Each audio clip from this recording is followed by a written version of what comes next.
देखिए हम पढ़ते हैं कैलकुलेशन एंड सिंप्लीफिकेशन, गणना और सरलीकरण। कह क्या रहा है इसमें, हम यूनिट डिजिट को फाइंड करते हैं।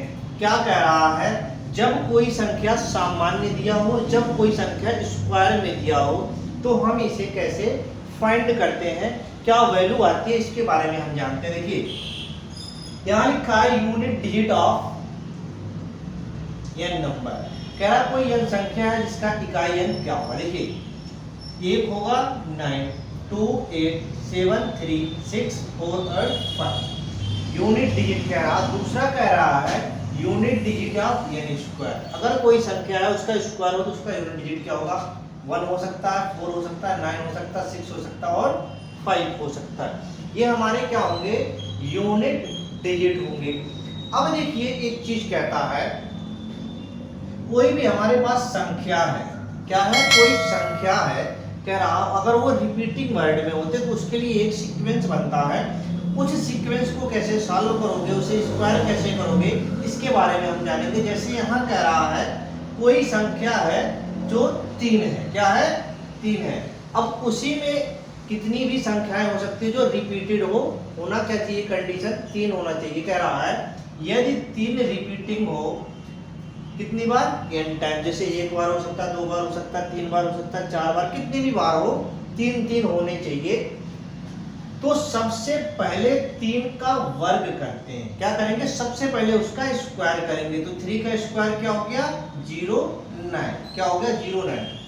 अब हम क्या करेंगे उस चीज में, अब जितनी बार 3 दिया हो, जैसे हमने 3 बार ले लिया, जितने दिया हो उसमें से एक कम कर देंगे। 3 बार दिया है तो एक कम करोगे, 2 बार हो जाएगा, तो 2 बार हम लिखेंगे 3। बात समझ में आ गई। उतनी बार एक को लिख देते हैं। अब कितनी बार है, 3, इसको ऐसे ऐसे लिख दो, 2 बार एक लिख दो। जितनी संख्या उसको एक लिखना है आपको।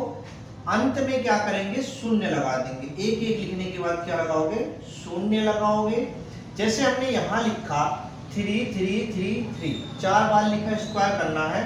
तो देखो 4 बार है तो एक संख्या कम हो गई, 3 हो गया, तो 3 बार 1 लिख दिया, उसके बाद क्या लिख दिया, 0 लिख दिया।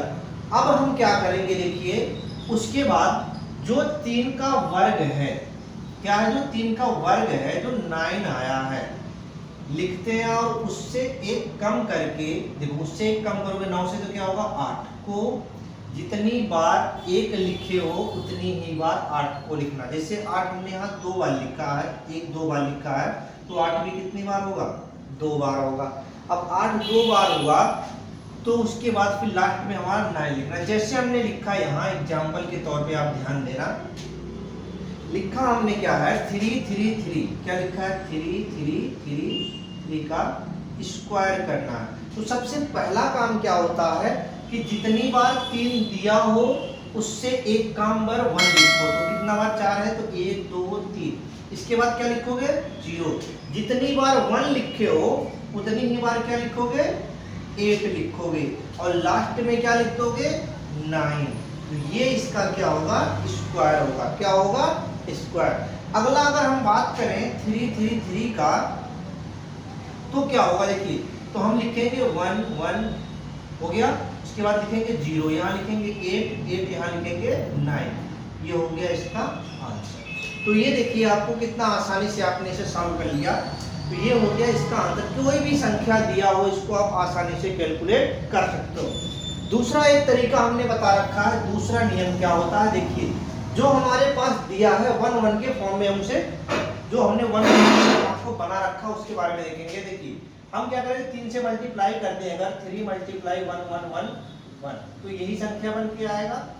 हम क्या करते हैं, दोनों का स्क्वायर कर देते हैं, 3 का स्क्वायर कर देंगे और इसका स्क्वायर। और इसके स्क्वायर के लिए हमने आपको ट्रिक क्या बता रखा, जितनी बार दिया हो उतनी बार बढ़ते चले जाओ, फिर वही घटते चले जाओ।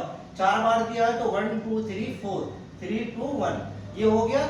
इसमें कितने से मल्टीप्लाई कर दो, 9 से मल्टीप्लाई कर दो, आपका आंसर यही आएगा। देखो एचपी उठा के देख लो, बात क्लियर है। इसके बाद कह रहा, अगला नियम कह रहा, वो तो 3 की रिपीटिंग थी, अब कह रहा अगर रिपीटिंग 6 का हो तो क्या करोगे।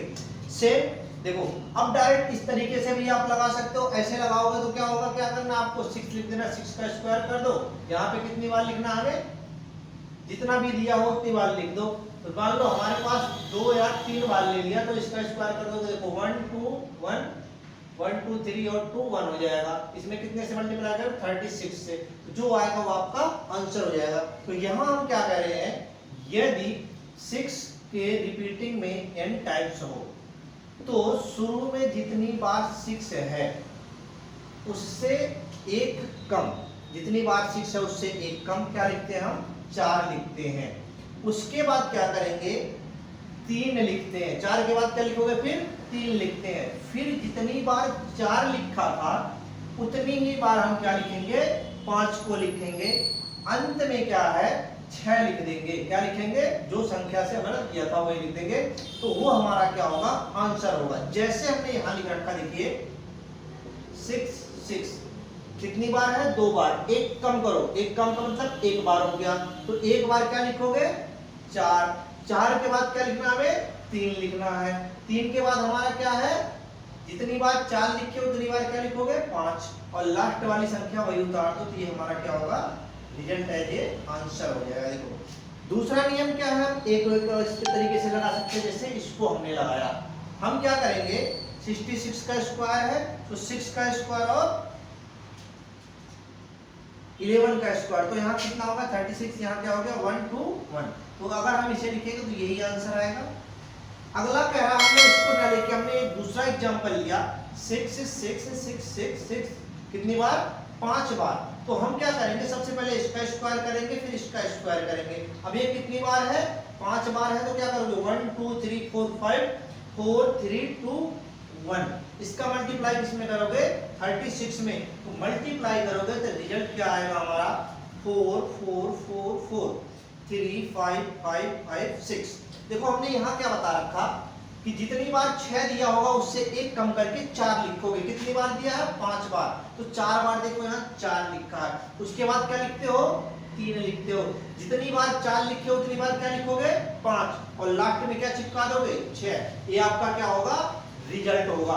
तो इस तरीके से आप क्या करो, किसी भी कैलकुलेशन को आप आसानी से क्या कर सकते हो? कैलकुलेट कर सकते हो। तो ये सब सारी चीजें जो ट्रिक है ये कहाँ पे काम आती है? जब आप किसी भी कंपटीशन में बैठते हो, एग्जाम देने जाते हो, तो यही सारे ट्रिक लगा के आप क्या करते हो? किसी को देख के ऑप्शन से उसका आंसर बता देते हो, इसका आंसर ये होना है। अब इसका आप मल्टीप्लाई करने लगो, कैलकुलेशन करने लगो तो कितना टाइम लग जाएगा? बहुत ज्यादा। और आपको अगर ट्रिक पता है तो क्या करोगे? तुरंत उसका आंसर एज इट इज रखोगे और उस पर क्या कर दोगे? टिक कर दोगे। Thank you for watching this video. If you enjoyed it, please hit the like button and the bell notification icon.